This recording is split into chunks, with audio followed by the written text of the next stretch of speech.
जहां तक युद्ध की बात है, पिछले कई वर्षों में, पिछले 4-5 वर्षों में विश्व में हमने अनेक युद्ध देखे हैं और भारत का स्टैंड बिल्कुल क्लियर है। हम शांति के साइड में हैं और यह बात प्रधानमंत्री ने पुतिन के समक्ष कही है कि यह युद्ध का युग नहीं है। तो इससे ज्यादा स्पष्ट तो हम हो नहीं सकते हैं।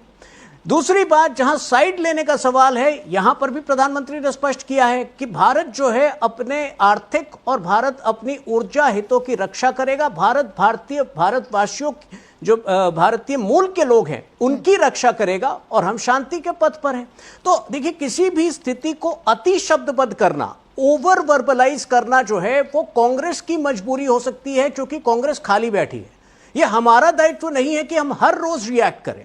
दूसरी बात, अगर आप देखें कि 2 महीने पहले जब खमेनी की मृत्यु हुई थी, ईरान के सुप्रीम लीडर की, उस वक्त भी कांग्रेस ने परेशान कर दिया था कि हम रिएक्ट क्यों नहीं कर रहे हैं।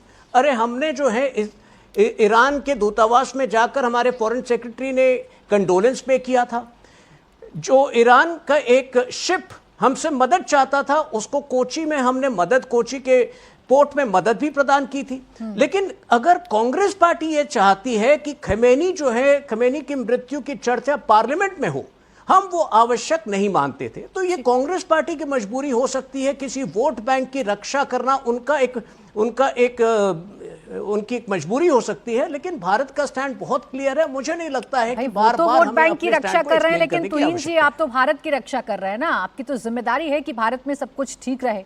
ऐसे में इजराइल जो कर रहा है, उससे अगर शांति वार्ता पर प्रभाव पड़ेगा और अमेरिका खुलकर कह रहा है नेतन्याहू को कि आप जो कह रहे हैं वो गलत कह रहे हैं, तो भारत का स्टैंड जानना विपक्ष को ज्यादा एक्सपेक्ट तो नहीं कर रहा है आपसे? नहीं तो भारत, देखिए, आपको जो है आज नहीं तो कल भारत का स्टैंड भी आ जाएगा।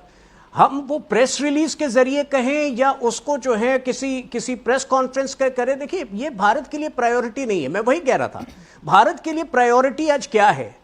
आज हमारे एनर्जी जो एक पूरा वैश्विक संकट बना हुआ है एनर्जी रिसोर्सेस को लेके, क्या हम भारत को उससे महफूज कर पाए हैं? हम बिल्कुल महफूज कर पाए हैं। बाकी देशों की स्थिति देखिए। तो कांग्रेस के जमाने में ये विवशता होती थी, जिसको अंग्रेजी में कहते हैं वर्च्यू सिग्नलिंग। उनका आधा से ज्यादा समय जो है वर्च्यू सिग्नलिंग में जाता था। हमें देखिए, आज की डिप्लोमेसी में, बल्कि आज मैं जेरूसलम पोस्ट में अभी एक आर्टिकल पढ़ रहा था जो कि इजराइल की एक डिफेंस एक्सपर्ट ने लिखा है। उन्होंने भी भारत की फॉरेन पॉलिसी की तारीफ की है।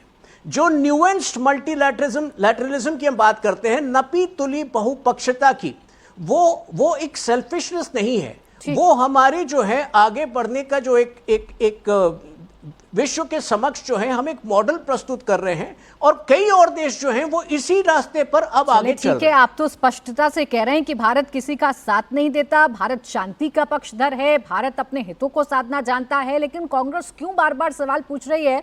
तहसीन जी, इसके पीछे का सीधा मतलब बीजेपी ये निकाल रही है कि तुष्टीकरण करना है कांग्रेस को मुसलमान वोट बैंक को संदेश देना है कि हमें सिर्फ भारत के मुसलमानों की नहीं, लेबनान में रह रहे मुसलमानों की भी चिंता है। इसीलिए आप पीछे पड़ गए हैं सरकार के कि स्टैंड क्लियर करिए, आप इजराइल की निंदा कीजिए।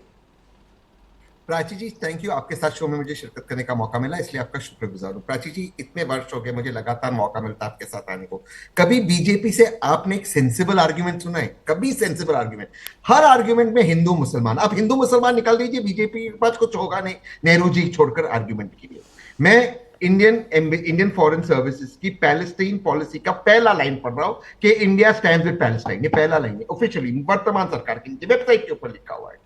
बात पैलेस्टाइन और इजराइल की नहीं है। हम सबके साथ दोस्त है। इजराइल हमारा दोस्त है, ईरान हमारा दोस्त है, लेबनान हमारा दोस्त है। हम क्या चाहते हैं? हम चाहते हैं कि कॉन्फ्लिक्ट बंद हो जाए। ईरान ने शर्त रखी है कि लेबनान पे अटैक्स बंद होनी चाहिए। जो अटैक्स हिजबुल्लाह ने इजराइल के ऊपर किए थे वो मार्च में थे, उसके बाद सारे अटैक बंद हो गए। अब हम जून के अंदर है। ये 26 साल में सबसे बड़ा इन्वेजन इजराइल ने लेबनान पे किया है।